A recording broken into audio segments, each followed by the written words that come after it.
نوم مې نورګل همدرد دی او دلته خوست ښار کې سلیماني لرم او دلته چې موږ خوست ښار کې سلیماني لګولې او دلته خلک راځي ډول ډول ویښتان جوړوي څوک د غټو ویښتانو شوقیان وي او څوک بیا د وړو ویښتانو شوقیان وي بس موږ یې ورته جوړوو د دې شوق پوره کوو مخکې چې وي د وړو ویښتانو ریټ دلته 50 کلدار و اوس چې 50 افغانۍ دی دلته ډېرې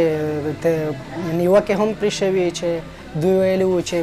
باید ویښتان دی په 10 روپۍ باندې جوړ کړي بس دلته خو ګیرې سټایلونه ډېر دي بیخي زیات دي څوک ورته د خنجري ګیرې نوم اخلي او څوک ورته بیا د ډول ډول نومونه دي چې دلته خوست کې مخکې به داسې خاص سټایلونه نه وو اوس چې خوست هم ځان ته څه وایي بس سټایلونه دي د ویښتانو سټایلونه دي هر نمونه سټایل پکې کېږي میسي او رونالډو هر نمونه ویښتان دلته جوړیږي او که موږ